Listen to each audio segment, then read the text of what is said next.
Let's get started. Welcome, ladies and gentlemen. It's the Tech Report Podcast. I'm your host, Jordan Drake, joining you for yet another episode of the official podcast of the Tech Report. That's techreport.com, the number one place for news and reviews in the computer world. Computer hardware world? Hardware computer world? I keep slipping on that. I'm not as smooth as I used to be. I think I'm getting old. I'll let that sink in for a second. I'm joined by Scott Wasson, Jeff Gager, and Cyril Kowalski, our esteemed panelists.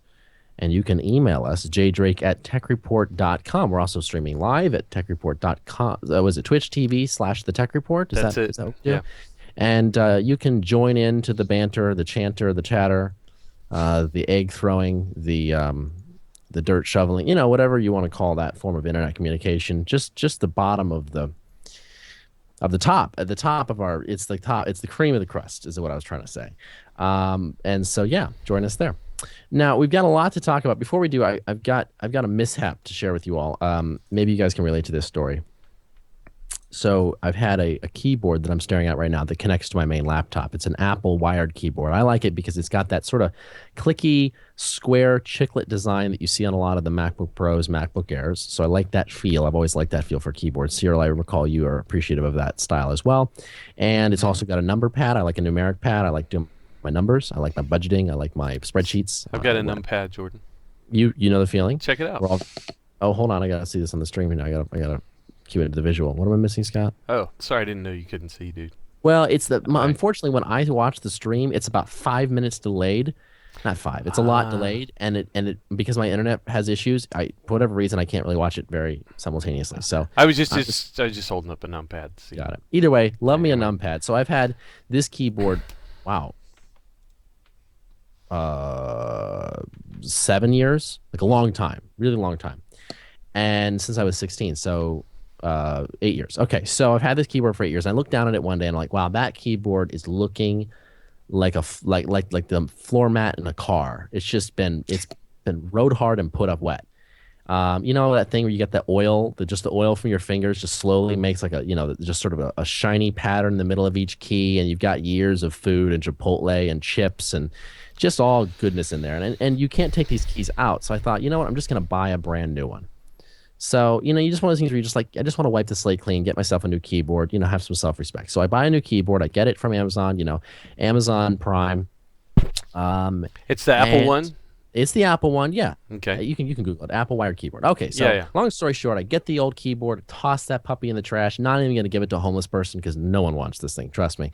And then I swap it out, and then I go do something else for a couple hours. And then I come back and I sit down on my computer. My mouse doesn't work. Like, why is my mouse not working? And then I said to my roommate, hey, did you take the trash out? And he's like, yeah. I was like, there's this little tiny USB Bluetooth adapter that I just now realized was plugged into that old keyboard. So I'm now using my wired Corsair gaming mouse on my Mac. And it's so incompatible with this Mac that if I plug it into the ports on the bottom of this keyboard, it shuts the whole keyboard down. So I have to have this thing plugged directly into my Mac. My Mac feels like it's being technologically molested. It's very unhappy with this relationship with this Corsair gaming mouse. It doesn't know what to do with the DPI settings. It's very unhappy. Like, my Mac is unhappy.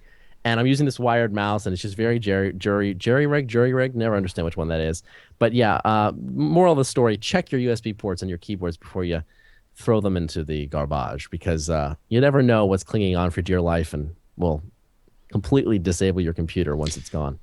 Yeah, the thing with the hub on the Apple keyboard is that it's kind of recessed, so you kind of forget that the little dongle is there. Yep. But yeah, I can sympathize. I also had my dongle plugged in when I used the Apple keyboard. It was so now. Oh, and this is where. Here's the mouse that I'm not using. And I've liked this mouse for a long time. It's one of those ones that has the little click wheel that can either do ratchet or you click it and it runs smooth. Love that. Is that like a Kensington? This is a Logitech. Oh, it's a Logitech. I figured as a Mac guy you would have like a Kensington. Like, I don't think I've ever touched I'd have like one of those trackballs. Kensington stuff, but for whatever reason, like the Mac guys, if it's not Apple, then it's Kensington. So yeah, I've not experienced. Do they even make mice anymore? I don't think I've seen like a Kensington surely mouse since the 90s. I think so. I think if you went to like Mac Mall, they would sell you a Kensington mouse, but like PC people don't buy them, Anyway. Is there anything more? Here it is, right here, Scott. Kensington. Is there anything more 90s than this? Kensington mouse trackball. Oh, yeah. Those little pool balls, $74. I'll post this in the chat here. This is it doesn't get more power PC than this. Man, I got to tell you, one time when I was working way back when I was working at Roadrunner, when they were first rolling out cable modems, it was like being a Google Fiber guy would be like being now. Like everybody was on dial-up, and I was a network admin, system admin at a Roadrunner data center where we went from 0 to 300,000 customers in 6 metro areas in the year I worked there.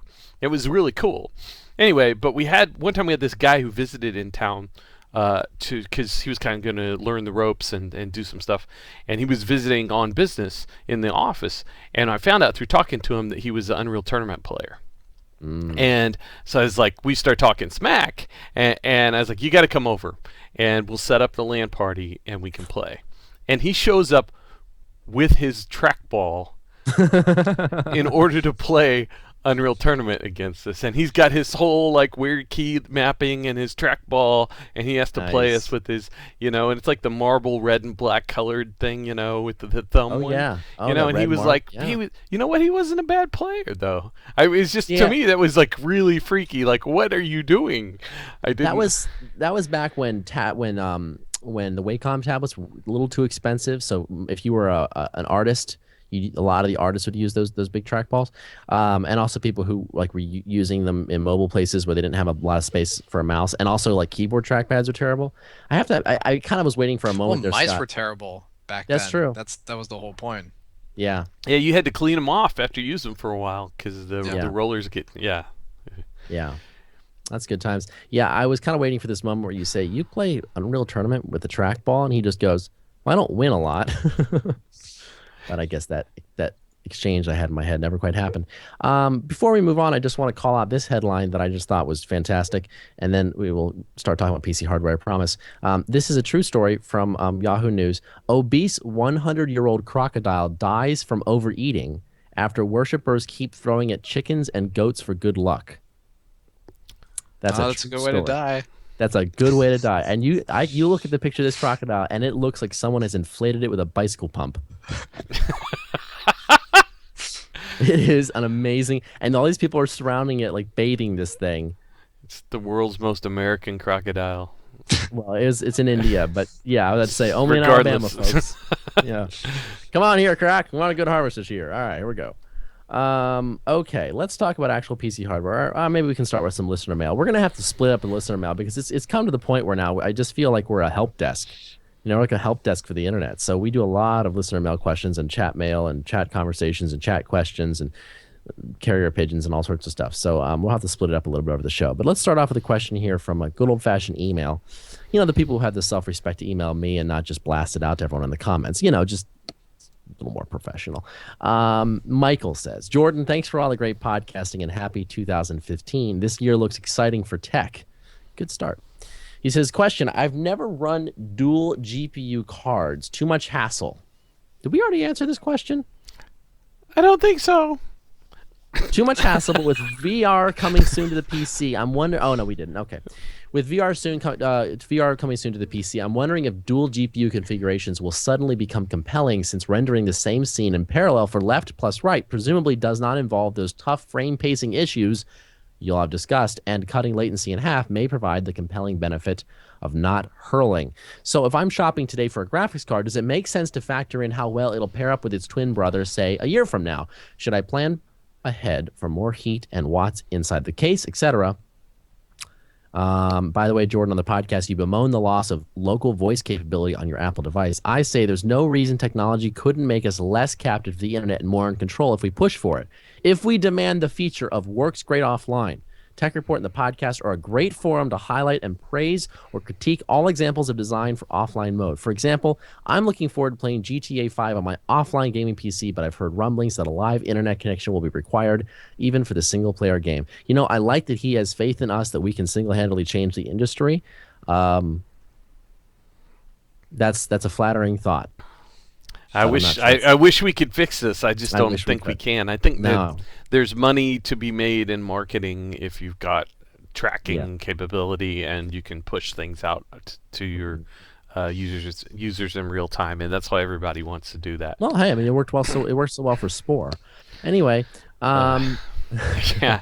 All right, let's go back to his question. So, Scott, dual GPU cards, something to factor in for the future of virtual reality. You know, I think what he's thinking is that the way that you balance the load between two GPUs in virtual reality, where you have the view for two different eyes, could be splitting the left and right frames and having one GPU do the right eye, one GPU do the left eye. It sounds like a good idea, but in practice, when you send an image out to an Oculus Rift, it's actually one frame that just has two halves, and that's the way it's delivered and rendered. And so splitting it, like doing that type of split frame load balancing is a possibility, but I don't think it just automatically works that way. And the people I talk to who have looked into this stuff, in fact, NVIDIA has a suite of features in their Maxwell chips that are related to VR, and basically, for what I understand, they have to stop doing the type of scaling load balancing they use now, which is alternate frame rendering, where it's like frame 1 on GPU 1, frame 2 on GPU 2, and then back and forth, interleaved. They have to stop doing that for VR because it adds additional latency, and for VR, that's a serious problem. If you turn your head, the view has to change immediately in response to that, or people get motion sickness. So my sense is that there will have to be some better ways of doing load balancing between GPUs. Split frame rendering is a possibility. There are other possibilities too, and with DirectX 12, where game developers are going to have a lot more control over the GPU and what it's doing, I anticipate that there will be some different creative solutions that are happening around that. In fact, if you look, I did an article about AMD's Mantle implementation in Civilization Beyond Earth, where they were talking about different ways of doing load balancing. So I think that it's possible that multi-GPU could get to a good place with new APIs and things like that, and maybe become useful for VR. But I think that right now the state of it is that multi-GPU is less well-suited for virtual reality than a single GPU. And so they're going to have to overcome some challenges to get there. Excellent. So there are more questions to be answered. We'll get to those a little later in the show. But for now, let's dive into some news and reviews. Samsung reminds us of why smart TVs can be awful. Now, this is one of those kinds of stories, and Jeff, you wrote this. I'm looking forward to you sort of pitching in on this one. But this is one of those kinds of stories where people 10 years ago would say, "Do you know that they're testing TVs that will watch you?" And everyone was like, "That's so stupid. No one would ever do that." And now, of course, Samsung says the TV's listening and watching you. Which is it, Jeff?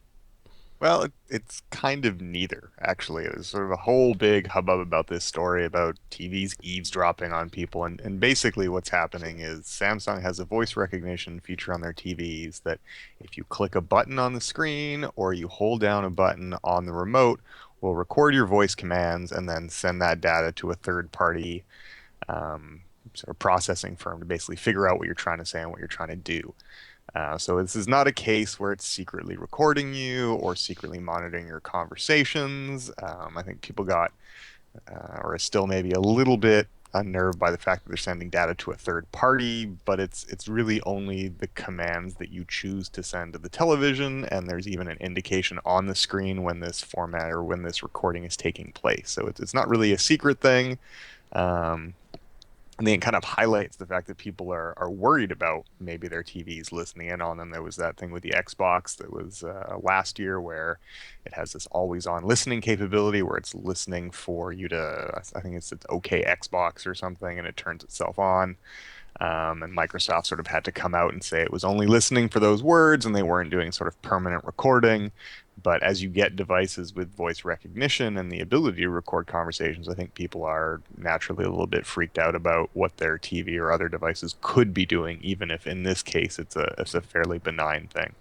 Yeah, well, the warning is appropriate for what could happen, though, right? Because Agreed. To do their voice recognition, they listen to what you're saying. Once you've actuated the feature, then it's listening to what you're saying, and they're sending that voice information to a third party, like a server somewhere. And if that were not encrypted correctly, or if the encryption were not really secure, then that whoever is listening in on the internet could hear what was being said in the room.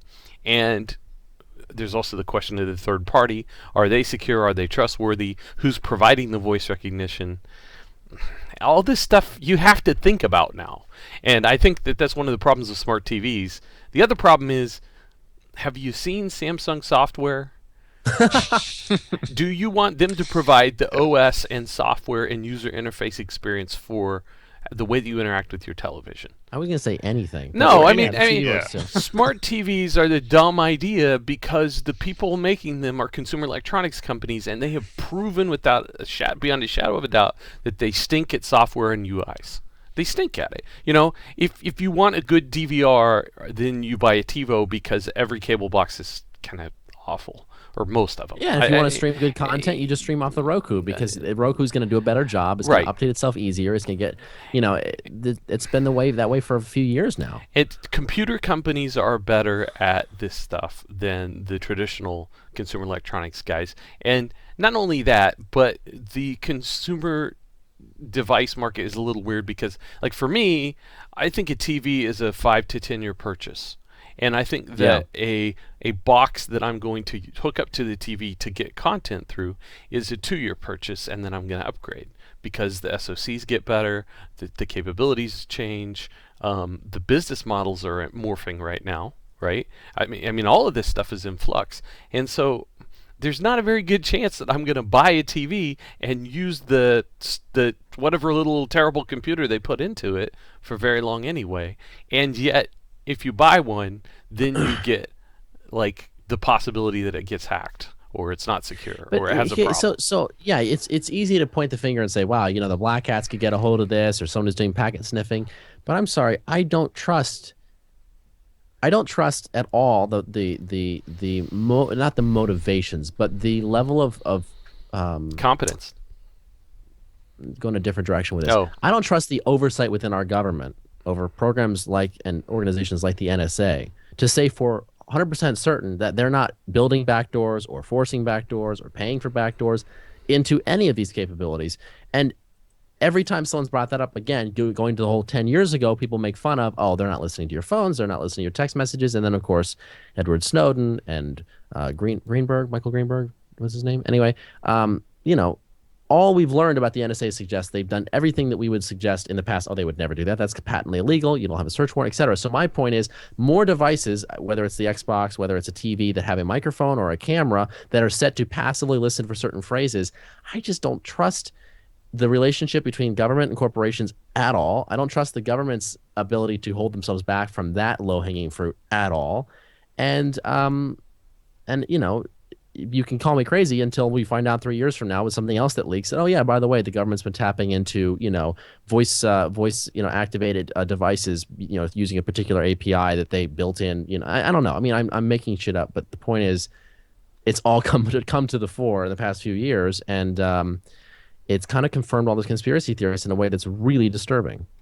Yeah, here's the other part of it, Jordan. This is the other part of this story is the part of it that is more predictable even. I mean, regardless of what you think about all that, listen to the rest of this, Jeff. So what's the other part of this that actually is for real? Like this happened? Yeah, so I guess some people on Reddit are reporting, and I guess in forums as well, that their Samsung smart TVs are inserting advertisements into movies, Plex streams, just sort of other third-party content, and they're getting this weird Pepsi ad overlay that appears to be something that's being kind of done in error, but clearly the potential for this exists in the television to sort of hijack whatever feed you have and insert someone's ads on top of it. So it's... don't worry about the government listening into your conversations. Worry about advertisers trying to target things directly to you and then hijacking what you're watching. Well, just the idea that when your TV is smart, that it takes things away, takes control away from you instead of giving you more, is so awful. Yeah, it's so awful. And once you've got that kind of sort of weirdo backdoor built in, and it's watching what you're doing, and it understands, okay, this movie is streamed locally from a server over here, and whatever we're going to insert an ad, then I don't know, they're collecting more info about you, and I don't know, the whole thing stinks. So anyway, I don't know. Sorry, Jeff, were you guys also referencing, or maybe I'm just conflating these stories in my head, the whole thing about how changing the firmware on a TV is also illegal? No, but that wouldn't surprise me. That was a whole other story. DMCA is all over. I mean, even farm equipment they're trying to protect. Well, that's the thing, is you can't repair. It's. Yeah, there was a story on Slate.com, which, again, there's a pretty strong political point of view when you deal with articles from Slate, but they were essentially talking about the fact that even if you were to go in to try and hack these things to turn them off, as soon as you start messing with the firmware, you're in violation of DMCA. Now, the chances that you're going to get someone knocking on your door for that are pretty small, but again, it's very odd how these things are sort of worked in and, without a lot of conversation or heads up until someone accidentally discovers, wait a second. Let me read the user agreement just for kicks. Moving forward. Sort of happens with LG as well. At the end of the story I bring up, I guess LG at some point was collecting data without telling people. Right. And now if you want, and unless you agree to let LG sell your viewing habits to third-party companies, you sort of have to disable the smart TV features on their smart TVs. You either agree to the EULA or you lose out all those features and you basically have a dumb TV, which is not a bad way to do it. I'm not sure I necessarily trust them not to track you if all that stuff is turned off, but this is what's happening now. It's yeah. Well, and here's the painful part of it is that, I mean, or are we going to be like, well, instead of all that junk, I'm just going to put like an Android device on there. Right. Then we're just saying I'd rather have Google track everything, right? Because that's how they make money. Yeah. So, I mean, I don't know if Google is better or just less obtrusive. I mean, in the grand scheme, I think that they're giving the idea to a lot of these other guys about how to make money off this stuff. So, how many people have Netflix subscriptions, and think about how much Netflix has gathered on the viewing habits of its subscribers. It's anybody who has access to data like that. Storage is cheap. These companies can amass large data sets and get to crawling through them when they want. So there's really no incentive for them not to do it. Yeah, well, and there is a question about whether it's a problem. Like if Netflix is watching what I watch and then like making agreements to make sure that their library has more stuff that I like in it, like I'm down with that. Right. Right. But to your benefit. But I do think that the one of the causes of unease about all of this stuff is that we really don't entirely know how data that's being collected is used, and who's collecting what and where it goes and what the protections that we have are. And it's so complicated. I tried to track that stuff on Facebook for a long time, and it feels like they change their policy entirely every 8 months to make sure that that you don't know. And so that's sort of where the unease comes from, I think. Well, and there's something very sinister about the fact that all of these advancements in technology are very closely related to our entertainment media consumption habits, to the point where, while people get up in arms in a Reddit conversation or in a chat, or maybe there's a march on the Capitol Mall. That's not a mall. That's in D.C. for those that are not in the United States. Our capital, Washington D.C. Anyway. By the time people are upset, they're up in arms. My TV's watching me. I'm really ticked off. Why is Google tracking what I search for? All these things. Oh, hey, House and Cars is up. So there's this thing where these technologies that we're concerned about for a hot minute are also providing us with a very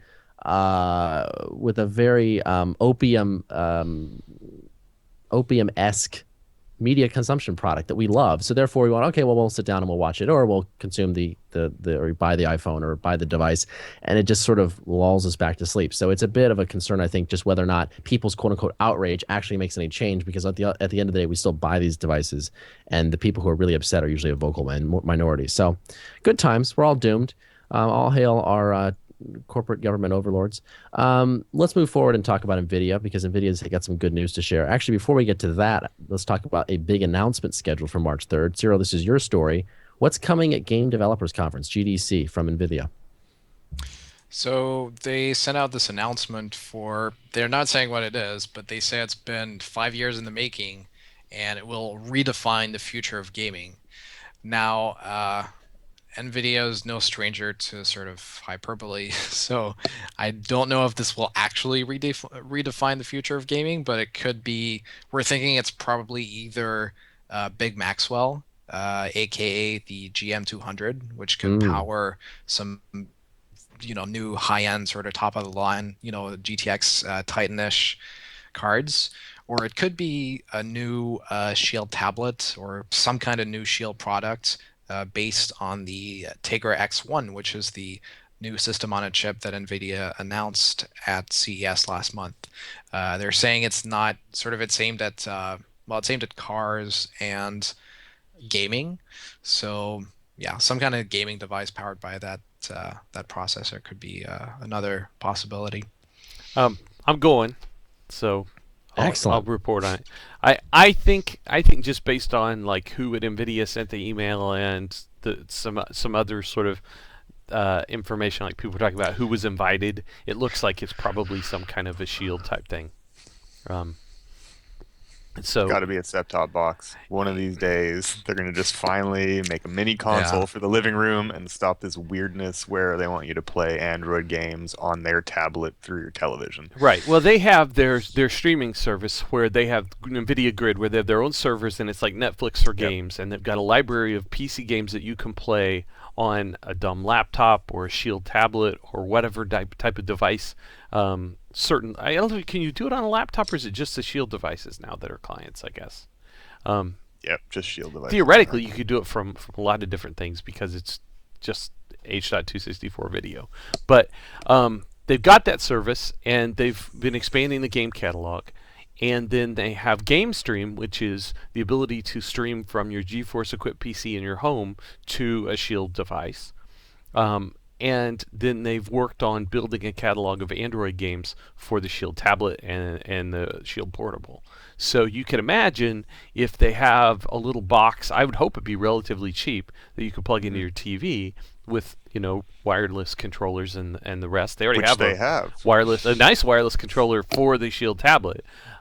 Then they would be really close to ready to go. In fact, Jeff, that controller that they have has a little touchpad on the bottom of it, so you could use it to control Android's desktop interface and run apps and things without anything else. All you need is the little box, and presumably they can make that fairly cheap because it wouldn't have to have a display, it wouldn't have to have all the accelerometers and all that stuff. I mean, that's built into other parts, right?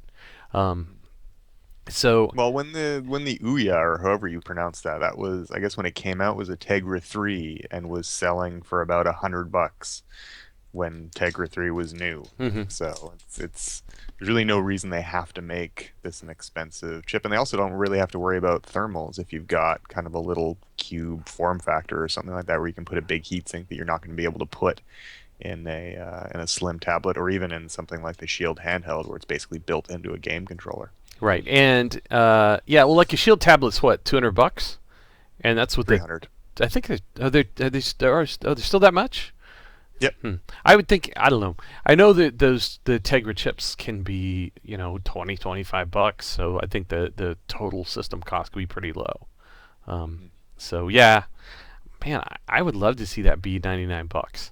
I think probably they'll shoot higher than that in terms of capabilities and spec, and it's probably a good thing. But man, I think they'd sell a ton of them if the price is right. Yep. And maybe we're completely wrong, and it won't be that at all.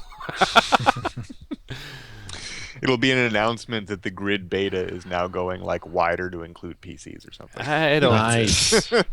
I hope not. See, I'm just kind of confused because I'm waiting for them to make some sort of announcement that finally connects the Shield tablet with the International Spy Organization Shield that involves Captain America. But they deactivated and that. Nick Fury. Spoilers. Oh. Yes. Darn, that's right. Yeah. So I don't know. Maybe they'll bring it back. Can we just take a pause and talk about Spider-Man coming to the Marvel Universe again? If you'd like to, I'm happy to do that, Jordan. I just watched Spider-Man 2 the other night, Not, I get it. not You the know? Amazing Spider-Man 2, which I probably No. will never watch. I would not recommend that. But I watched Spider-Man 2, which was the best of all of the Spider-Man movies Agreed. ever. It's a great movie. And It's a great movie. is sort of the height of that first, like the Sam Raimi stuff, where you have this really real depiction of what it means to have responsibility weighing on you. Right? That's what the character is You doing. review these movies like such a dad. No, it totally makes me mad. Like, what's the the message Amazing here? Spider-Man was like, well, son, they like with great No, I power know. It comes was great pretty responsibility, bad. and by that we mean you should pay your taxes. Right. And With really, great power comes great responsibility, and with a great relaunch of a franchise comes major amount of money. I mean, it's a great situation we're in here. it was All just right. they just gutted the whole idea from the original Spider-Man of responsibility. It killed me. It just killed me. Agreed. Anyway, Yeah. Well, either way, I'm excited to see Spider-Man join the Avengers. And for those who were talking in the comments, Sony's not getting rid of Spider-Man. They're still going to do their own thing with Spider-Man, but they're just allowing Spider-Man to now exist in the Marvel universe. And after seeing a movie like Avengers, and we know that people like Joss Whedon can mix multiple superheroes with lots of complexities into one film and make it great, which I'm excited for in Avengers 2, then when you start adding in these other characters, rather than feeling like Expendables 14, where they finally added in, like, I don't know, the resurrected FDR and threw him into the mix, like, it just feels like, oh yeah, we could actually add this character, and I'm sure Marvel will do it right. So that's a good feeling. yeah. Except this is weird because Sony's involved, and they're going to reboot it again, presumably, in their own movie. Oh yeah, While we need about 4 reboots to get this one right. Yeah. I mean, they're going to have another Peter Parker and the whole. I don't know, Jordan. Care. I don't know if agree. I can do that. I couldn't do it No. last time. It was good, and then it got a lot worse, and then they're like, oh, we messed up. But it's amazing too how, for whatever reason, only Marvel seems to be able to figure out right now. Marvel/Disney seems to be able to pull off the superhero movies without a hitch. There's a few misses, like Iron Man 3 wasn't amazing as it could be, but I was talking with my roommate about this the other day. There is no Marvel Disney movie that is anything lower than, it's a good movie. Like, some of them aren't as great as others, but there's no like bad movie on the roster. I don't know. I'm it's pretty impressive. Okay, let's get back to they didn't. I mean, The Dark World was like okay. But I watched it recently. But it was again, with okay. my roommate. Yeah. It's okay. It's fun. It's enjoyable. It's got some good comedy. It's never like campy or slapstick or terrible. And okay, again, I'm gonna keep playing out the comments here. I agree. The Dark Knight was a masterpiece, and I actually really liked Man of Steel. But the point is for the most part, Marvel's got a good track record, and other. I just studios are having a realized hard I time can with that. never complain about tech sites doing like posts on trailers for movies after this podcast. If Jordan and I are talking, it's gonna happen, man. I don't it's just know. I Gonna, mean, these are kind of it's- things I like every to once in a while, follow. it's just bam, this is gonna happen. We're gonna take a detour. But Jordan, little detour. let's go back to the questions that people asked that we haven't answered okay. yet, Let's talk about and it. then Yeah. let's skip to anyway the next All thing right, on our let's- agenda we can- after we that. can- we And got some fun time. Let's start All here at the top. This is from Phildo. He says, what does the TR staff think about NVIDIA's move on disabling overclocking on mobile GPUs? He links to a story here about the GTX 900M overclocking being disabled. He says, I know I would be really pissed off. I have the 660M in my Asus laptop overclocked pretty heavily. Granted, if I had some cheapo laptop, overclocking would do me no good at all, but high-end gamer laptops have plenty of cooling headroom. Guys, I haven't really been tracking this very closely, but I imagine you guys are aware. What's the story here, and what do we think? So he linked to a post in the NVIDIA forums, GeForce.com forums, where NVIDIA basically says that there was a bug in our older drivers that prevented or that allowed overclocking of our GPUs in some laptops, and we have fixed that bug, so it's no longer allowed. And so, I have to admit, Jordan, I think I have two reactions to this, depending on the whole deal, and I have not enough familiarity with it to know what the right reaction is. Okay, so let me set this up. The one side of me says, say that you are a guy who bought an NVIDIA-based gaming laptop. You got a GeForce chip in a laptop that's high performance, and you're expecting to overclock it, and you bought that as part of the proposition of that product, and you had that capability, and then the new drivers, they take that away. I mean, that really stinks, right? And that's not cool. So in that case, I think that's terrible. The other side of it is this. Like I said, I don't have a big gaming laptop based on one of these things. I don't spend a lot of time with them, and my sense of like laptops is that that whole situation stinks. Like for a lot of years, you couldn't even download the latest drivers from NVIDIA and update them on your laptop because Dell or HP or whoever would stand in the way and say only our validated drivers are the ones that you can update. Right? Mm-hmm. And that's kind of the picture here is, NVIDIA's customer in this case is not you. And it's not like a video card company like an EVGA that is sort of a relatively thin interface to an end user. It's a PC maker who builds a whole system and solution with thermals, with validation, with everything around their chip. Excuse me. In that case, I just think, oh man, I'm gonna just choke to death here, dude. Don't do that. No, in that case, I think that the problem is between you and Dell or you and whoever, and not between NVIDIA and the end user, because the PC OEMs have always been in between, in a big way in that relationship. I don't know, Jeff and Cyril, what do you guys think? If it's a feature that existed and was advertised, yeah, that sucks. But it's hard to, just because you have a workaround for something doesn't mean that workaround is always going to be there. And overclocking is something that's always been kind of not entirely endorsed, especially in notebooks. So, if it's the case that this is not a feature that they pushed or advertised, then I have a hard time having a lot of sympathy for people who no longer have access to it. And I also question how much people are overclocking stuff in notebooks. I mean, maybe this happens a lot. Yeah. But I would think that you have less sort of thermal headroom in a notebook, and there's more danger of things going wrong, which is probably why OEMs don't want this capability in the hands of their users, because they're the ones that have to deal with returns. Bingo. Yeah, and not only that, but when you buy a desktop video card, you kind of know, okay, I'm getting a GTX 960 or whatever, and I know what it's going to be. When you buy a mobile GPU in the system, like it could be anything. Like every single one is different. They're really customized solutions that have a little bit of branding placed on top of them.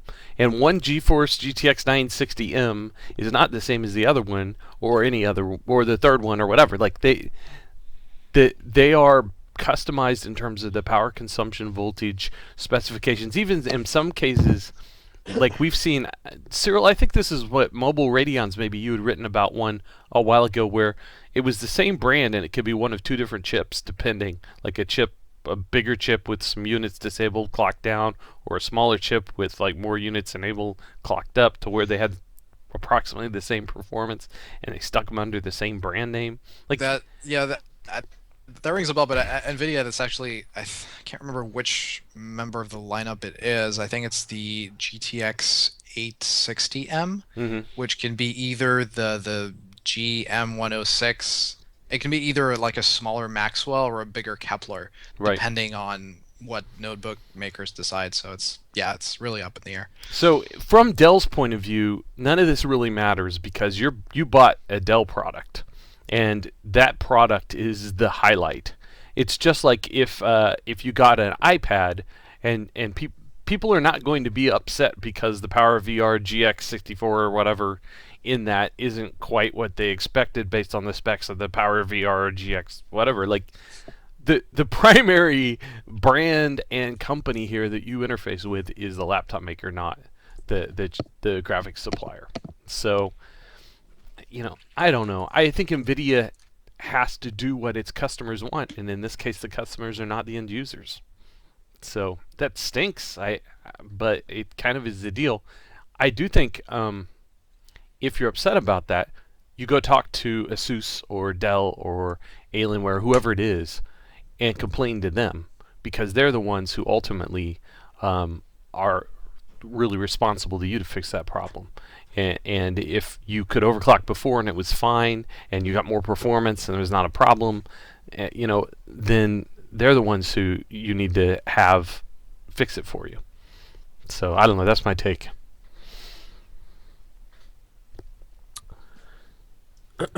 Two unrelated questions from Cougar.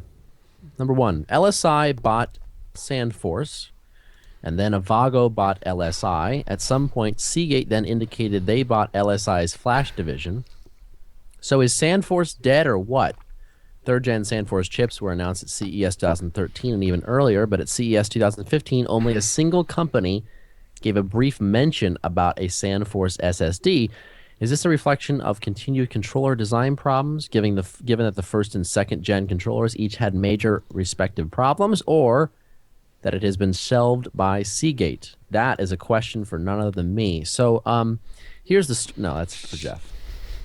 I very much doubt that Seagate has shelved this. I think they bought this primarily to get SandForce controller technology, but it would not surprise me if there were issues with the controller and if maybe Seagate is not entirely keen on selling it maybe to other drive makers. I think other drive makers may have moved on to other companies, especially Marvell, who has a couple of PCI Express SSD controllers that are available already. And that's a company that they're not going to be competing with when they're trying to sell drives, whereas Seagate is presumably going to make its own drives based on whatever chip it might have available to third parties. So I think the project is still very much active, but I'm not sure that we'll see it anytime soon, and maybe in not a lot of drives other than Seagate. I've seen some... I remember seeing some rumors a few months ago about, there being issues with the firmware or something, but it wasn't really specific enough. So I don't know. It's certainly late by probably a year at this point. But I do think we'll see it eventually. It just may be only or primarily in products from Seagate. And they may not even go after the desktop with this. I think they probably bought SandForce as a play for enterprise SSDs, which have much higher profit margins for them.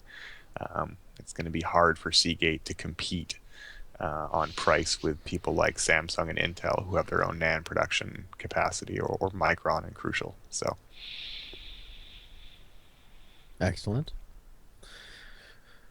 Second question from Cougar. As part of the forum discussion regarding the free Windows 10 upgrade, we talked about this in the last episode of the podcast. Hypothetically speaking, if I bought Windows 8 upgrade for a Windows 7 system, doesn't the upgrade EULA legally invalidate the Windows 7 license from being used again on that system? As far as I know, there's no technical mechanism in place for Microsoft to enforce this rule, but my understanding was, legally speaking, the Windows 7 key would be invalidated. With all your guys' experience with OS upgrades, can you shed any light in any insight into the EULA legalities here? Geez, I think if you buy an upgrade version of Windows and you've got an old license and then you like Windows 7, then you activate the Windows 8 one, that's it. Like you can't take the Windows 7 one and use it somewhere else. Right. So I don't think you can still use the Windows 7 one without installing the upgrade, assuming you reformat or something. You could roll back to it. You're not forced to use Windows 8 from then on, right? I'm not sure about that. I know that Microsoft usually, they got activation servers and they may not let you do stuff, but a lot of times you can call in or put in the number or talk to somebody and get things worked out. I think as long as it's a single computer and you're not using the upgraded one, you might be able to roll back. But it is not the case that you got two different copies of Windows that could be upgraded to Windows 10, which I think is what he's asking, because Microsoft has said Windows 7 and Windows 8 will both be upgradable to Windows 10. So unfortunately, I don't think you get two Windows 10s out of a Windows 7 license plus a Windows 8 upgrade for it. Although I think with Windows 8 you can still do the upgrade trick, right? Where you well, actually I don't know, but with Windows 7 you could do the install the upgrade once without a key as a new OS, and then upgrade from the trial, which technically worked. It wasn't in the spirit of the license agreement, but it worked. Oh, there are all kinds of things you could do if you don't care about being legal. Right, but that's maybe different than what you should do, or what actually what rights you have. And so Right. but I don't think you're going to wind up being able to like split this into 2 Windows 10s, which would be nice, but I don't think that's a deal. Moving on. There's a question here in the middle. Nah, skip it. Let's just gonna answer the skip next one. RNET. RNETR staffers going to MWC Macworld Conference. Mobile World Congress. My bad. Congress. Sorry. Yeah, in Barcelona. Mobile World Congress and boy, yeah, apple in the head. Who knew? Mobile World Congress and/or GDC in a few weeks. Any thoughts, expectations, predictions there? In particular, any thoughts / speculation on what NVIDIA has in store on March 3rd? We just discussed that. Yeah. Scott, your trusty sidekick has posted song lyrics here in the I don't know what that's questions about. Google Doc. Yeah, it looks like he's rewritten the lyrics from "It's a Hard Knock Life" from the Broadway hit Annie. It's some kind of a chat thing. Oh, he's gonna explain. Okay, we're gonna roll forward on that. But Anyway. that may need to see the light of day at some point. All right. So Nathan, if you want to launch some sort of a off Broadway situation, I know people. Okay. Let's move forward. Well, okay. Talk To answer his question, about, I'm going to the Game Developers Conference in a Right. few weeks. I don't think we're not sending anybody to Mobile World Congress. right. Or Macworld Congress for that matter. In terms of expectations or predictions for the show, everybody and his dog is doing a presentation on DirectX 12. Valve has a thing on OpenGL Next. I think there's some other ones there. So there's a lot of movement around next generation APIs for PC graphics, mobile graphics, for whatever. Basically, all the APIs are getting updated, and there's a lot of talk about that.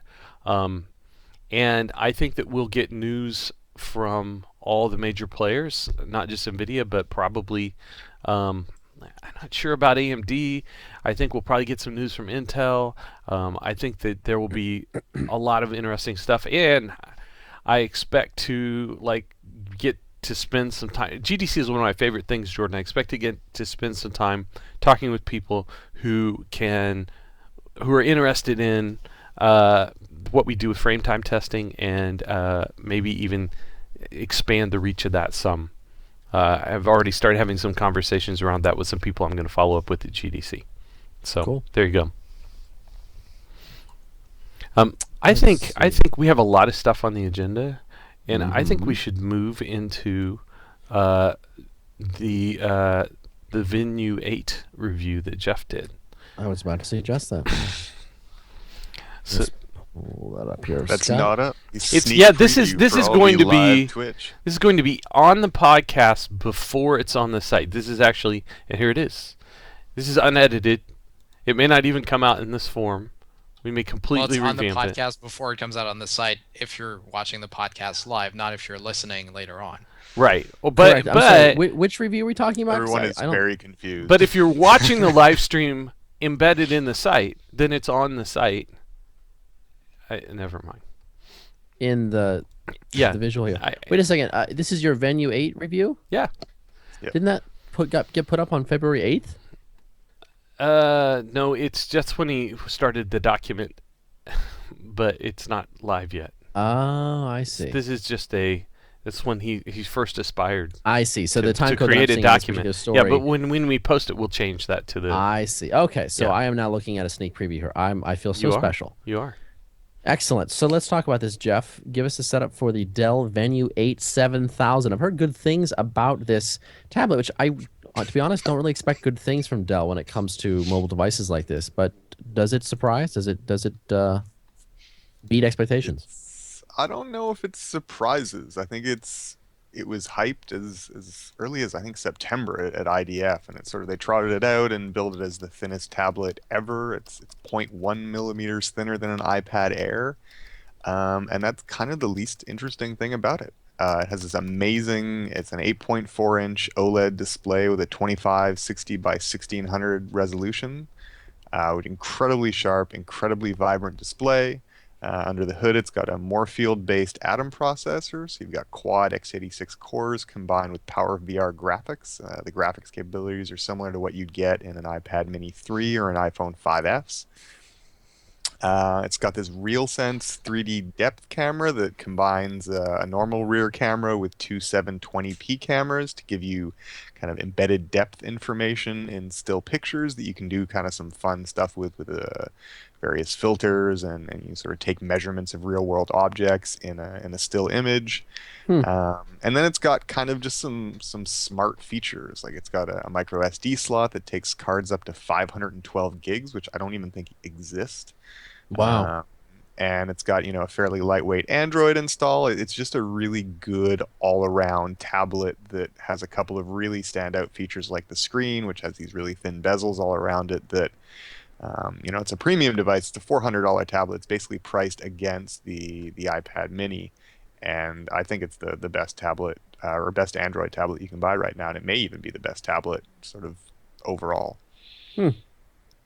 Wow. It's like you got a hangnail there. Yeah, probably. I'm not Look at that. really big on manicures.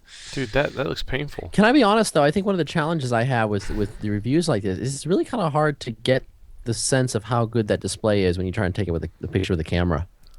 Oh, It yeah. doesn't translate. Well, but I think Jeff did a good job. Jeff, let's No, I'm not criticizing your let's flip to photography. the next page, because saying. we have right here the Shield tablet, which is kind of a mediocre, okay IPS display, next Right. to the Venue 8.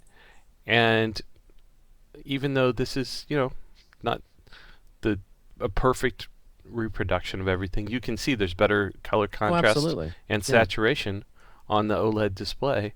And it looks like the Venue 8 is higher resolution, Jeff. Yeah. Yeah. Oh, yeah. No. Versus the Shield is only 1920 by 1200. So the difference between that is, I mean, it's double the megapixels of the Shield tablet and one more megapixel than you get in a Nexus 9 or an iPad Mini 3. It's one of those things that's a little bit past the point of diminishing returns. You have to get real close to it to see any of the pixels. But it's the combination of really high pixel density and then just the really vibrant colors that you get with this OLED display and really deep blacks and thin bezels. Okay. So it looks more like a next gen display than anything else I've seen, short of, the Galaxy Note 4, which is based on the same display technology. Yeah. And so, Jordan, to further push the point that he did a pretty good job of showing us stuff. So look at this now. The Shield tablet, that looks like a very regular type of subpixel array there with RGB. Just pretty much square. And then look at this. This has got to be a different type of subpixel arrangement. There's a little bit of checkerboarding. The straight edges are actually fringed on this. So this is like Pentile or something like that, right? I'm sorry. Are we looking? Which image are you looking at? I'm looking at the zoomed The in 30-second delay. The zoom. Oh yeah, You can't see. he can't see. Oh, There's the zoom- zoomed oh, in I see what you on mean. Yes, the Venue yes, I 8 can see that. display, and you can tell this is actually OLEDs are often like this. They're not just a regular straight RGB square grid. So Jeff, have you looked into what exactly the panel's subpixel arrangement is? I know you can't tell by looking at it. You gotta get a microscope I think or. it's the same panel as what's in the Galaxy. I think the Tab Pro 8.4. Okay. Samsung makes an 8.4 inch display or an 8.4 inch tablet with the exact same resolution and an OLED panel. So I think it's basically that panel that's just been used in this tablet. And Jordan, there was a day when I really didn't like those Pentile or remember we used to hate non-regular them. subpixel layouts. But having looked at the Note 4 OLED, it's just awesome. It doesn't matter. I mean, they've nailed it. The definition on it, the PPI, it's high PPI, and you can argue about how you count that given the weirdness at the subpixel level, but the sharpness of the screen is outstanding. And Jeff, I take it that in this case, it's sort of a similar thing. Your reaction to it is it's just excellent. Yeah, the screen is phenomenal. I would almost recommend the tablets solely on the basis of the screen. It's sort of one of these standout features that come along every once in a while when there's kind of a transition to the next generation of technology, and this kind of feels what the screen is like on this tablet. And so although it is a little oversaturated, I don't mind that so much. I've actually grown a little bit fond of that. Unlike the Note 4, it doesn't have an alternate color profile that adheres more strictly to kind of a standard sRGB color space, which would be nice to have, especially for sort of photographers and content creation professionals who might really like the screen, but want something that's a little more accurate to a color space that they may be targeting. Yeah. But yeah, it's a phenomenal display, and for a tablet, the display is most of the experience. There's a lot of stuff going on behind it, but that's sort of your window on content. So Yep. Yeah, so here's the color gamut is just way wider than sRGB, whereas a lot of other devices are really pretty constrained. And it's kind of weird because like literally you can just see more colors with the Venue 8. The problem is like there's not really a standard for authoring content that includes those colors. And so if it's using them, it's because it's stretching out the gamut of existing content to places it never was intended to be. So, yeah. Which looks kind of surreal and awesome. So yeah, that's what with the Note 4. It's like, wow, this is amazing. This is like some type of dream sequence or something.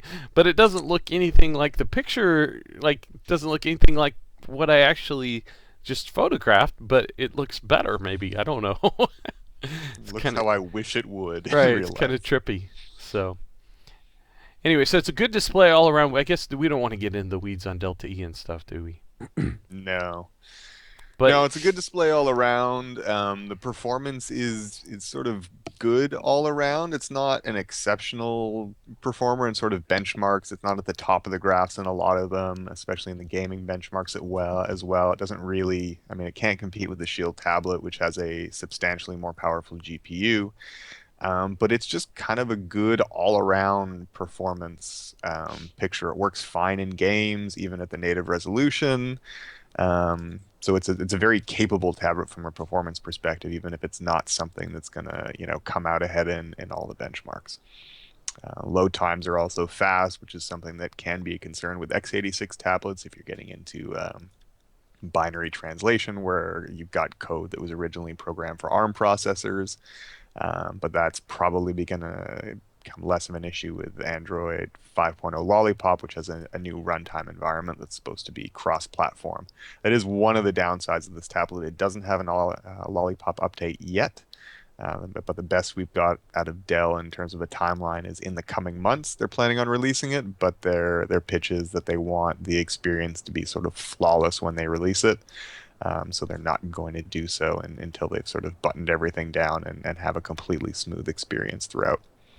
I'm shocked to see, Jeff, shocked to see that the Intel-powered tablet does best in Web Expert, which is Intel's favorite benchmark. Surprising. It is surprising. I can't imagine why that is. Detection through a web browser needs. That's how uncanny. That's just shocking. Anyway. So the Moorfield it's Atom processor based on what, Silvermont core? Silvermont core, so the same cores as Bay Trail, the same 22 nanometer fab process, but unlike Bay Trail, which has a cut down version of the Ivy Bridge GPU, this has a PowerVR GPU inside. Right. So the graphics are a different animal. And so what GPU is it, and would we know it from anywhere else? It's a PowerVR G6430, I believe. It's basically the same as what you get in an iPhone 5S and an iPad Mini 3, both of which are based on Apple's A7 SoC. Jordan, you have one of those. It's not even a particularly new GPU, but it seems to be potent enough for at least the stuff I've been doing with the tablet. So Angry Birds. Yeah, I played some slightly more real games than that. A little bit of Minecraft, a little bit of Riptide GP, Asphalt 8, which is a car racing game. I mean, you can play. It's not going to play. Well, it's certainly not going to play the Tegra optimized stuff that only runs on that platform, and it's not going to give you probably as smooth a performance as you'll get from a tablet like that with a more powerful GPU. There was a little bit of hitching that I got in Riptide and Asphalt, in a couple of cases where there's a lot going on the screen. Nothing that sort of ruined the experience, certainly not more than the kind of awkwardness I feel whenever I'm playing games on a touchscreen device. Um, so it isn't the best gaming GPU out there, but yeah, I mean, it's even sort of what you would call a real tablet game. It's fine for in my experience. So how does this stack up to like a Shield tablet? Let's see. Yeah. So it's about half the performance of a Shield tablet in terms of graphics. It looks like. It's just this is not the latest stuff from Imagination Tech either, right? Because they've got PowerVR GPUs. The iPhone 6 Plus is faster, and then they have the A8X, which is even faster still. Yeah. I don't think this is really, designed as a gaming tablet, though. It's, there's not a whole lot of that in Dell's literature on it, I don't think. I think they're targeting this more at sort of business users. So the fact that they can play games is good, and especially since you're playing them at a higher resolution than you would be at any of those competing tablets if you're doing native gaming. But even at the native resolution, I didn't have any issues. So. Yeah, that's the thing that is a little bit unusual about this to me is that the GPU is not very beefy given the display resolution. Yep. So how much does this thing cost? $400, well, $399. Okay. And it's only available in a 6 gig or a 16 gig version right now, which is a little bit annoying to have to sort of rely on micro SD for expansion and not even to provide a higher capacity version. But Dell does tell us that a 30 gig or 32 gig version is in the works, and there's apparently an LTE version as well that's on the way. I guess if your comparison is iPad mini and it has the same GPU as this with a slightly lower display resolution, this isn't too bad. And I think this has a higher GPU clock maybe than the mini, so not too bad. It may, yeah. And then the other comparison is the Nexus 9, which has the dual-core version of the Tegra K1 processor. So it has the same GPU as the Shield tablet and a different processor. But the differences between those two tablets are the build quality from what the time I've spent with the Nexus 9 sort of in-store is not great compared to the Dell, which is exceptional even compared to the iPad. And Nexus 9 costs how much? Same price. Okay. $399. So you're looking at actually I think the Nexus 9 is quite a bit beefier chip, but the display and build quality aren't as good as this. Right. Okay. And battery life looks like decent. Excellent. 14 hours in our web browsing test, which is longer than any of the devices that we've tested, or at least for this review. So yeah, and it's been great sort of on and off usage as well. We got 9 hours in our sort of new video playback test, and then shorter for gaming. But even in the gaming test, it's much longer battery life than the Shield tablet. So, although lower performance, so that's probably the drawback. Well, I mean, if you're still playing the game, I mean it's. If you're getting a higher frame rate, I don't think that really matters if your tablet dies an hour and a half earlier. Right. Well, no, battery life is nice. Let's talk about the camera, though, because this is maybe one of the most distinctive things. This is Intel's own tech, right? Well, it's kind of weird because this is not the same as the Realtek stuff that they've demoed previously. When they first trotted out this RealSense stuff, it's all built onto a module and designed to be kind of a user-facing camera on a notebook. So everything comes on this little module. It includes an ASIC on the module that does processing associated with the depth camera.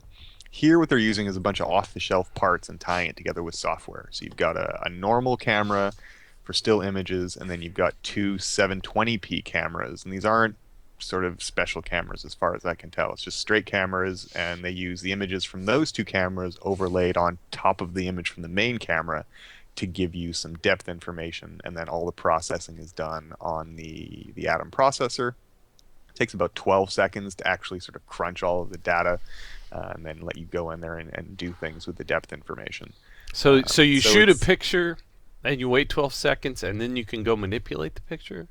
Well, you can continue shooting pictures, but if you then want to go and manipulate them, then you have to wait the 12 seconds for them to process, although it does background processing when you're not using stuff. So you can take multiple pictures in quick succession, but if you do want to edit them right away with the depth information, you do have to wait for the processing to complete. And the depth stuff is for the rear-facing camera. Yeah, it's only for the rear-facing camera, and it's not, you can't get sort of a 3D map of images. You can't use this to scan objects like you can with the other RealSense stuff. This is only for, at least right now, for applying some special filters and focus stuff in this Dell Gallery app. And then they've got some measurement functions where you can measure linear distances and two-dimensional area as well.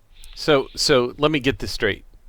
So when you're saying you can measure things, the idea is that you can like point to a couple of objects in your picture and say, give me the depth, and it will tell you how far apart they are in terms of depth just by pointing to them. Is that what it is? Well, it'll do distance between 2 points on the image. So it's right. It's, I don't know if none of the demos. I haven't tried to use it to measure distances between things. I presume I've just used it to measure sort of lengths and widths and things like that. But it should work if you just wanted to do a distance between 2 points arbitrarily.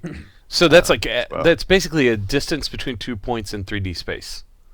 Yeah. So if I'm pointing in the playground and I'm like, there's a teeter-totter and there's a slide, it's going to give me an as the crow flies like distance between the two just because it has depth information in the image captured. Right. Okay.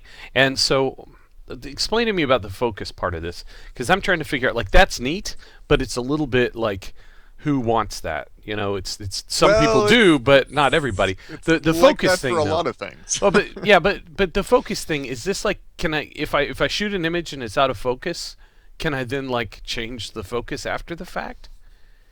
You can change the focus after the fact, but I don't think you're going to gain focus if it didn't exist before. One of the problems with this is that the camera is just not very good.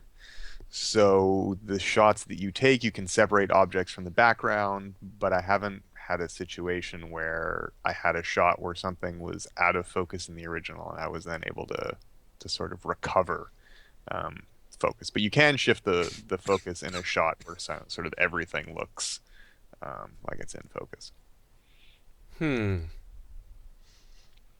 So it's a little gimmicky. It's a cool capability that's kind of weird because it's in a tablet, which is not really a go-to device for taking pictures. And then there's some weirdness with, the natural way to hold the tablet ends up covering up the cameras. So it's sort of awkward to even take pictures on top of the awkwardness that you feel while taking pictures with a tablet, because then you're that guy. And then the effects are, some of them work well, some of them don't work sort of quite as well. So it's kind of a neat little capability, but it's something that feels a little bit like an early revision that needs to get fleshed out and is maybe going to be more effective in a device that's more conducive to taking pictures in the first place. This feels like a hardware feature that they need to go ahead and roll out and then let like other people develop the software for it who are more creative with here's what you can do.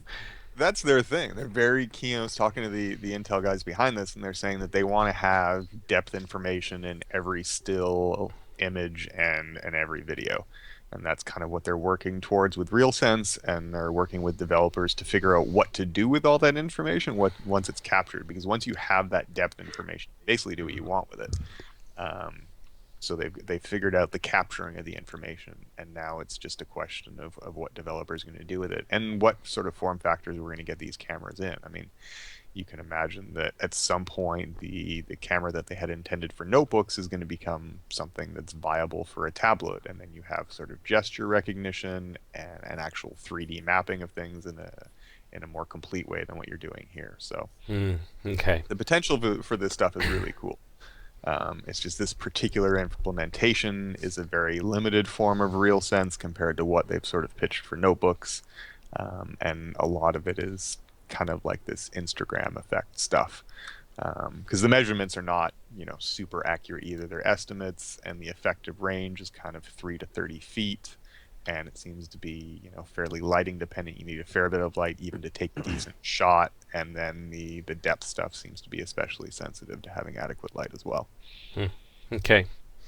Well, it's interesting. It's an okay camera otherwise, just for still. Well, you were saying the depth ones aren't great, but Well, it's that's the thing is it's just an okay camera in terms of picture quality. I took a couple of pictures on the Shield just to see how it compares, and they're both kind of just okay. It's not any better than the Shields.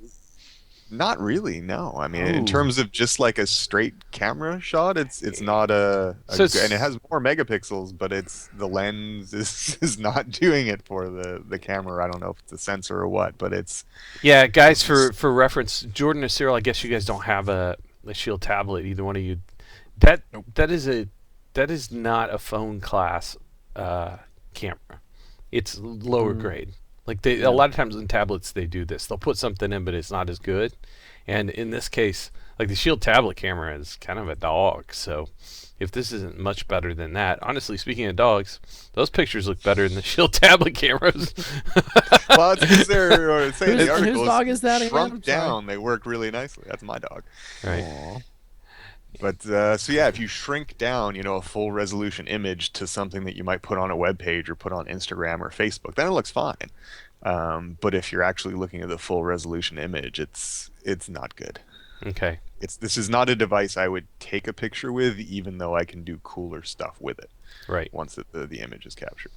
Okay. So we're gonna give away all here, Jeff. Let's just go down here and look at this.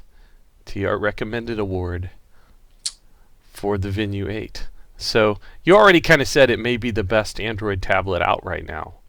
Yep. So I'm taking from that the user experience is good, the performance is good overall. You already said the graphics are not really a problem with the display resolution that it has, and the display itself is awesome, right? Yep. So is this also? Did they make a claim this is the thinnest tablet? They do, and it is, as far as I can tell. It's 6 millimeters, and the iPad Air is 6.1 millimeters. And it's an academic difference that I think is largely meaningless.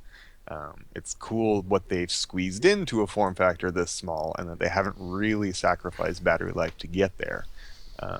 But the thinness is kind of the least interesting thing about it for me. Yeah, I have to say, having used Lollipop on the Shield tablet and the Nexus 7 for like how long, like a month or two now, I'm kind of glad that they haven't gone straight to it yet. My experience has not been smooth. It's slower, feels slower, and I've had problems on both devices. I don't know about you, Jeff. You got a Shield tablet with Lollipop, right? Yeah, I haven't been using it a lot since this thing showed up. I imagine not. But this is KitKat, I assume. Yep.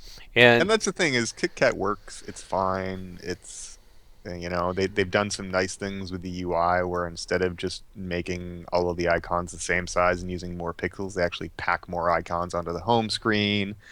The default font size is smaller. You can increase it, but it's smaller, and the information density is just so high with this display that I barely even zoom in reading, desktop optimized websites because the text is that clear just at the full page view. It's pretty good. All right. Well, I expect that the next thing we have to do after this podcast in the morning is we'll just tear this review up and totally rewrite it before we publish it. So who knows? I don't know if it'll come out. Change the images, realize half the data is wrong. Right. Yeah. Completely change it all, and people will go back and look at this video and be like, "What?" But here is our preliminary. So early peek, Jordan. There you go. Exciting stuff. Sarah, can we talk about Intel's Broadwell-powered NUC? Let's do it. This is another podcast exclusive. Early Man, look. Scott, as the editor of our podcast, I feel so honored that you bestow these exclusives upon my domain. All the goodness, man. Yeah. So, Cyril? yeah, Cyril, this is what, I don't know, third, fourth generation of this. What is a NUC? A NUC, I don't know. It's a small PC. It was originally the next unit of computing, which is a very weird name for kind of a very miniaturized desktop PC, which is smaller than Mini ITX, has basically a laptop CPU. It's kind of a laptop without without the screen. laptop. It's like the Yeah, without the screen, without the keyboard, without the touchpad, without anything. It's just everything is kind of crammed into this little box that's about 4 inches, 4 inches by 4 inches. Um, which you can stick it behind a monitor. You can just use it as a like a corporate PC and in an office if you need a little machine that doesn't take a lot of space, but it's still reasonably powerful. You can use it as like a router or a file server. You can use it for a whole bunch of things because it's really tiny and it just goes anywhere, and it's still reasonably powerful. I mean, it's ultrabook guts basically. So an ultrabox that's what I think they should have called them. Yeah. Yeah. So this is how much does this thing cost, and does it come with everything you need? So it's they haven't really set the price yet, I don't think, but they're expecting to sell it for about $430. It comes with a Core i5-5250U, which is some kind of ultrabook chip. We'll talk about it more in a minute, probably. It doesn't come with memory or storage, so you're supposed to supply your own DDR3L SODIMMs. You need two because the CPU is dual channel, has a dual channel memory controller, and you also need an M.2 solid state drive because there is, at least in this iteration, which is, as you can see, very very thin here. Or if you're listening to the podcast to the audio version, you can't see it, so you'll have to read the review.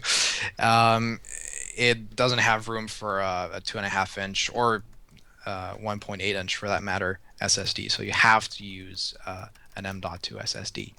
Thankfully, you can get at this stage, I think, M.2 SSDs. They're about the same price as 2.5-inch drives.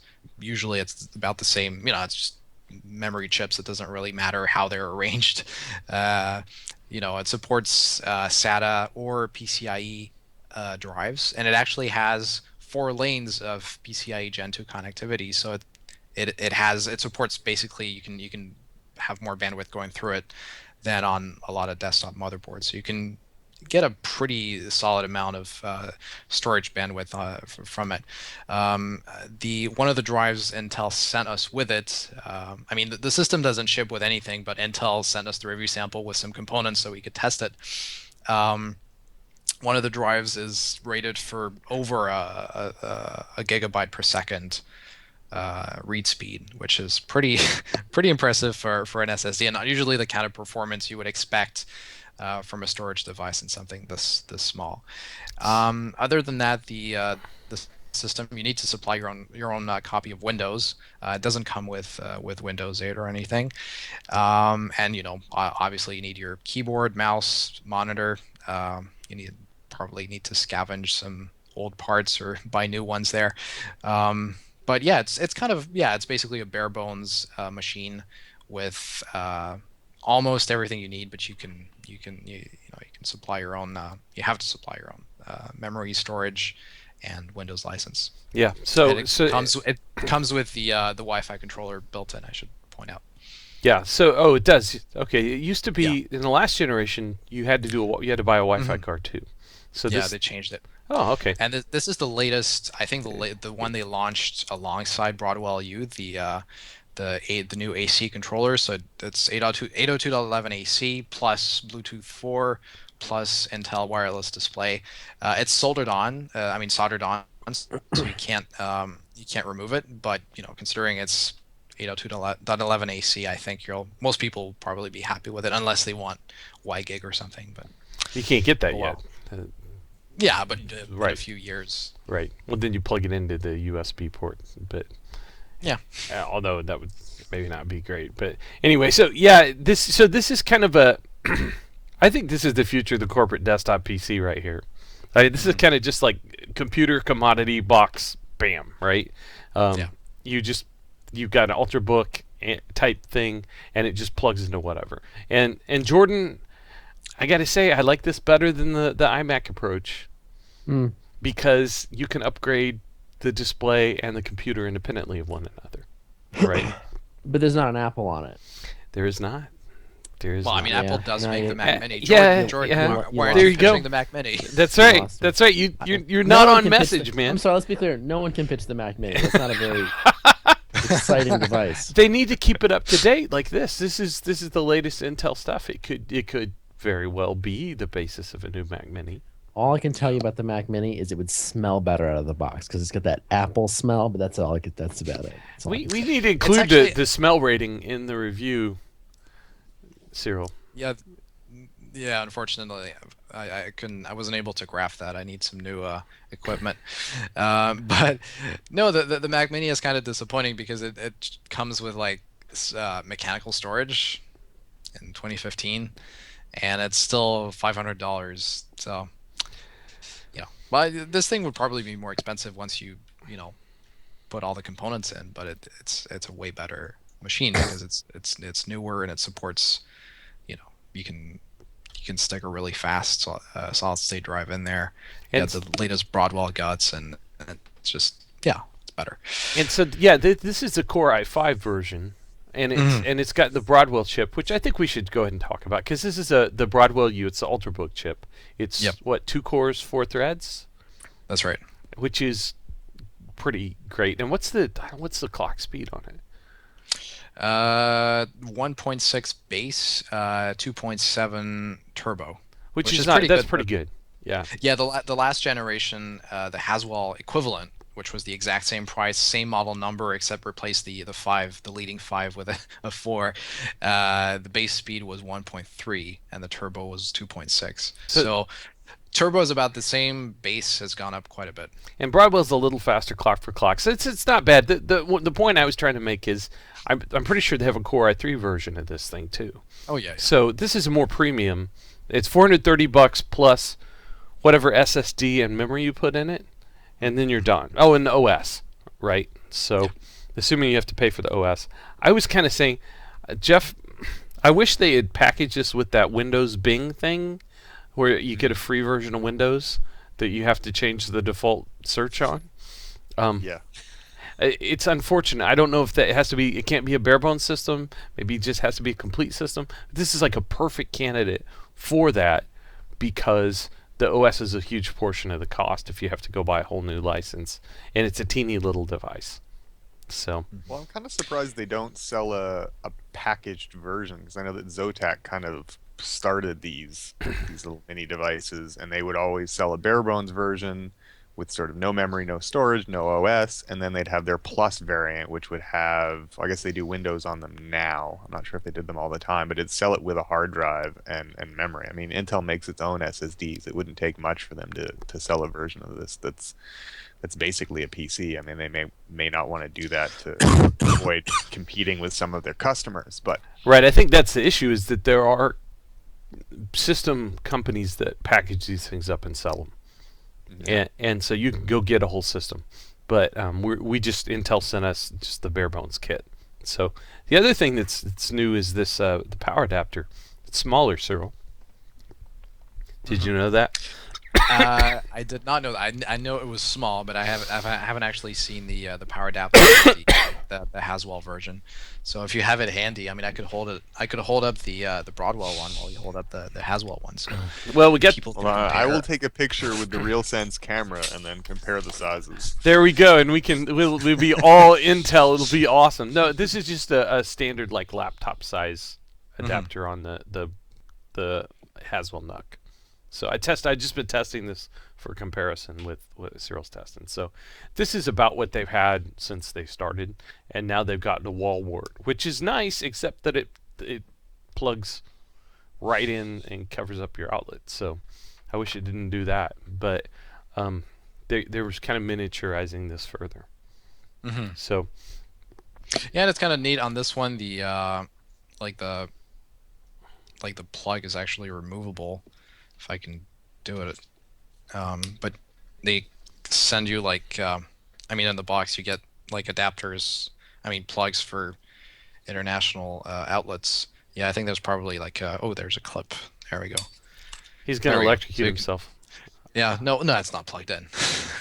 But yeah, so you can swap in, it comes with a British plug and like a European/Korean one, and some other one that I think is Australian or possibly Chinese. They're atoning for past sins because the original NUCs didn't come with the final power lead that plugs into the wall. They just had the laptop style brick, and then you had to supply your own power lead.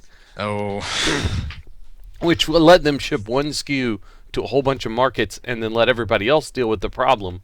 But it was terrible for everybody who got one. It was like, I'm ready to plug it in and I can't. So it looks like you cracked this thing open and looked inside. It really is basically like laptop parts inside of a little box. Pretty much, yeah. I mean, the motherboard is, I guess on an Ultrabook it would be like wider, but it's an Ultrabook CPU that's soldered on with a really tiny little cooler, and like an even tinier fan. And it actually sounds like a laptop when you use it. Like the cooling system, it has this kind of steady hiss that's typical of some laptops. So yeah. And it's what, a 15-watt CPU? I think it's really an Ultrabook CPU, so it's super low power. Yeah. Mm-hmm. So how is it to? I guess we got a whole bunch of numbers comparing it to the Haswell version. It looks like it's faster generally. Yeah. So same power envelope. Faster. It's basically the 4250U versus the 5250U. So Haswell versus Broadwell, and it looks like it's slightly faster, which is nice. And a lot of that's just the clock speed. Some of it may be clock for clock performance in Broadwell, but none of it is really, I guess, unexpected. The graphics are a little faster as well. I mean, like a fraction of a frame per second in our Thief benchmark. So I don't honestly, based on the numbers, I haven't used the Haswell system, but I don't think you would be able to tell the difference necessarily. It's faster, but very slightly. It's a few percent basically. And so it looks like you tested this in various games, and it actually will run some games. You can play games on this? Oh yeah, for sure. Thief, obviously we got like 12 or 13 FPS. I guess the settings we chose were not the absolute lowest. But it's like 720p, right? Yeah, but we had FXA on, so that might have spoiled things a little bit. But if you want to play like an indie game like Race the Sun or something, like something with very plain 3D graphics, that's going to run fine. I mean, I got 1080p highest detail. Race the Sun was like pretty much a solid 60 FPS. Other games you're going to get, you really have to turn everything down, turn down the resolution, basic lowest detail possible. Something like Counter-Strike Global Offensive, or the other one I tested, the name escapes me. You're gonna get like 30, 45 frames per second, which is enough. Sometimes a little more, which is enough, to get to play the game, to enjoy it possibly. But it's not gonna wow you with eye candy, and it's not going to be super smooth. But you can do some gaming on this, just like you can do some gaming on an Ultrabook. And so, okay, let's look at the power consumption here, because this is insane. So at idle, 7 watts. 7 watts. And then under load, it cranks up to 3 times that. Yeah. Which, 3 times 7 is only 21, which is still insanely low. That's like 2 60-watt equivalent LED bulbs or something. It's just a very tiny amount of power consumption, considering what you can do with the thing. Yeah. It's a full-fledged computer. What is your perception? Do you have any impressions from using it just to do stuff yet? I know that was something you were going to spend some time just playing with. Yeah, I need to spend more time playing with it, but so far, I mean, it feels fine. I think in terms of like subjective performance, I think it's really down to the storage solution more than the CPU for like web browsing and desktop stuff for the most part. it just feels like a PC should feel. Basically, it, installing programs, browsing the web, doing whatever. I didn't do really any heavy like productivity type work. I didn't fire up Photoshop or anything, but just using the OS, browsing the web, and so forth. It just feels pretty much as fast as my own desktop PC. Maybe slightly slower, but it doesn't ever really get in the way. And my desktop PC is reasonably fast. I have. Hold on, I It's changed getting it old, recently. dude. No, because I had to change it because Oh, I right, broke it the number. died. Yeah. So what I'm using right now is a Core i7 3770K Oh, geez. Okay, with so 8 gigs of RAM. you're So better it's than me. yeah, You're better off than me. Okay. yeah. Well, I need to swap it out. This was my GPU testing rig, but you haven't had me test any GPUs So lately, it so just that's cannibalized good. that mother. Yeah. Well, Jeff had the other board with the case warmer, which I need to replace anyway. So that's going to be, uh, Right. Well, but but that's a good basis of uh, comparison. yeah, I mean, if you're it's not noticing a yeah, difference yeah. between that and this is pretty hmm decent then.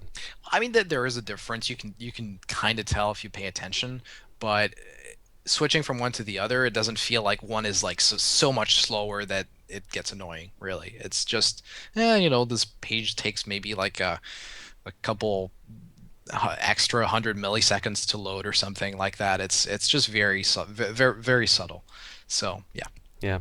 So it seems like this is something that if you're if you're just looking for like a PC for your grandma or something like that, that this would be a good option for basic use, right? Well, for I don't know, maybe for a family member, I would maybe be more inclined to recommend like an all-in-one. But then again, with an all-in-one, you have the issue that if the display breaks, then you have to return the whole system, Mm-hmm. or get rid of the whole system. With this, it's modular. If you have a problem with the SSD, you can take the SSD out. If you have a problem with the monitor, just use a different monitor. So, you know, I don't know. It just as a PC for someone who doesn't really need to play like heavy duty games or whatever, who doesn't really need like additional expansion for, I don't know, like a TV tuner or whatever the kids are using in their whatever the kids are putting in their PCIe slots nowadays. uh, Oh my gosh.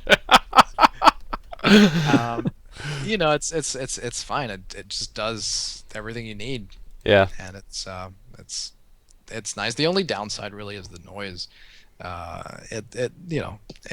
It would be nicer if Intel had made it a little bit bigger, Yeah. Well, they and keep just put a larger fan in there. this is a little thinner than the Haswell one, which I think was a little thinner than the one before. They keep going thinner, and they're getting the power down a little bit, but like this is what 3 watts less under load, I think.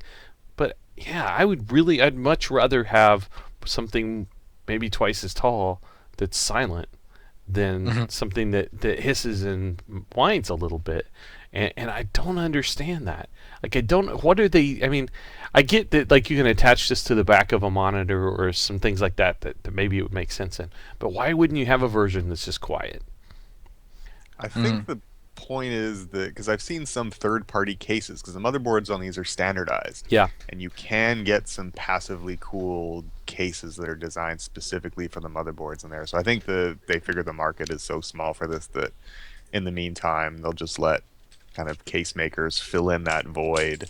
And if there comes a time where it's more beneficial for them, or they can make more money doing it that way, then they'll do it themselves. But I would love to have one of these things that just is the heatsink is the case, Yeah. and there are no fans anywhere because I mean, especially for a home theater PC, that's ideal. Yeah, well, speaking of that, and speaking of the case and all this stuff, at CES they were showing a custom lid. I guess you can 3D print lids or get custom lids for these because the lid's kind of a thing that comes off and can be modular. And it was a lid with a Hoppage TV tuner integrated into it. And so you can make this into a little home theater PC that tunes and records stuff by using a lid that just sort of integrates in with it. It was not pretty, but I think maybe it was just a prototype or something. It was in fact really quite ugly, but that was really on Hoppage for whatever they were doing there style-wise. But it's a neat idea to be able to have that kind of expansion, so that you can turn this into a custom box that will do some things like that. So I'm curious to see. I think there will be more custom lids coming for these if they kind of have some success, get some traction with people wanting to make them. So cool. So Cyril, this review will be up eventually too, I guess. We're giving it all away, right? One day. One day. Yeah. Yeah, I mean, I was gonna work on it more today, but I was exhausted and I had other things to do. So yeah, I'll probably have a draft finished tomorrow, which is Friday the 13th. Ooh. Oh, lucky. But yeah, it'll probably go up like tomorrow or Sunday or Monday or something like that. Probably tomorrow. Hey Jordan, I think we've run pretty long, and I don't want to talk about my article. Like, let's not do that. Yeah, I think it's an episode where you don't talk about one of your articles, Scott, would be. I want to hear about the GTX 960s. I overclocked them all, and they were all kind of the same, and it was sad. I was sad. Yeah, but we need details. But there were details, man. Come on. There's an article on the website that talks about those details that you can. Yeah, man. Like how was it? Like, was it good? Was it fast? Did it go fast? They all doing equally fast, and they were completely silent. Right. But that's all you cool, need to know. Man. Hey, that's tight. That's real tight, man. Before we go, should we take a few questions from the chat? I feel like we've had people hanging out with us for a long time, and we haven't done too many. All right. Let's see. We have some more. I think Gyromancer. Have we got some? If you have questions, we're gonna just totally call this and leave. It's 11:20 p.m. Eastern time, so get them in now. It's for Jordan's sake. Also, for the record, I usually say milliseconds or milli. Is it? I don't know. It's supposed to be a schwa, the second I. What? But I guess I usually say milli-vanilli-seconds, but that's. Yeah, it sounds weird now that I say it, but. Yes, it does. Yeah. Milliseconds. No one's arguing with you about that. Milliseconds. There we go. There you go. Yeah, it's been a very long day. No, that's okay. Hey, I get it. It's also NVIDIA. All right. First question. In the bonus TR podcast before Christmas, Jeff spoke of a barbecue/meetup for Vancouver. Cyril. And then he goes, Cyril, how's that coming along? I mean, my balcony is like 3 feet by 10 feet. So if you want to have a barbecue on my balcony, you're more than welcome to like kind of squeeze in. I don't think there will be room for an actual barbecue, but you guys can get some takeout or something. Otherwise, sounds good, Cyril. I'm coming over. All right. Well, let's do it then. Jeff, Cyril, and the seagull, and that's. The seagull, yeah. Well, there's two now. So. What was his name? Phineas. And we just call him Mr. Fluffy now. Instead of Phineas, yeah, that's just too much. That's kind of a mouthful. And he's kind of. It doesn't fit him, huh? No, it doesn't fit him. He's too goofy. Okay. I'm sorry. I'm sorry. Fast. Okay. Can you give any more insight on the 970 memory thing? I only caught that highlight last night, and I was interested in further thoughts. We have a whole video where we talk about that for a long time. And basically, NVIDIA kind of messed up and they really messed up and didn't tell people the right specs for that card when they launched it. It doesn't change the performance of the card as we measured it, but it's got that last half gig isn't as fast to access as the lower 3.5 gigs, and it's got a little bit less ROP power, less L2 cache than they initially said. And so you can go see our video on that exact question that talks about it at length. But basically, it kind of stinks. They didn't do the right thing in telling people up front what it was all about. I still think the GTX 970 is a great product. One thing that I may spend some time on, I'm still threatening to do this, is trying to find cases where the 970's slower half gig of memory actually penalizes its performance in games compared to the 980 in a way that is really meaningful. Haven't been able to do it yet just because I haven't had time. And I did not find that when I initially tested it. It just didn't happen. So we'll see. But I wouldn't be afraid of buying a 970, but you need to know what you're getting. All right. And any more FreeSync panels in the labs yet, Scott? Not yet. Those are probably, I expect one any day. But I'm waiting. I'm just waiting. Anymore. We don't even have the first one yet. No. I'm just saying I expect to get the first one Right. any day. And no, but the question was anymore. Anymore. Oh, okay. None. No, I always saw them at CES, but I don't have any yet. Yeah. I think, they were supposed to start sampling. And all right, last question. Is there a perk to using 3 monitors and surround vision over 1 ultra-wide? That's a Jeff question. Jeff? I don't think you can use... Well, I mean, I haven't used an ultra-wide for gaming, but I would imagine that you just get more pixels if you have 3 displays. And the ultra-wide resolutions are typically, 3440 is the maximum width.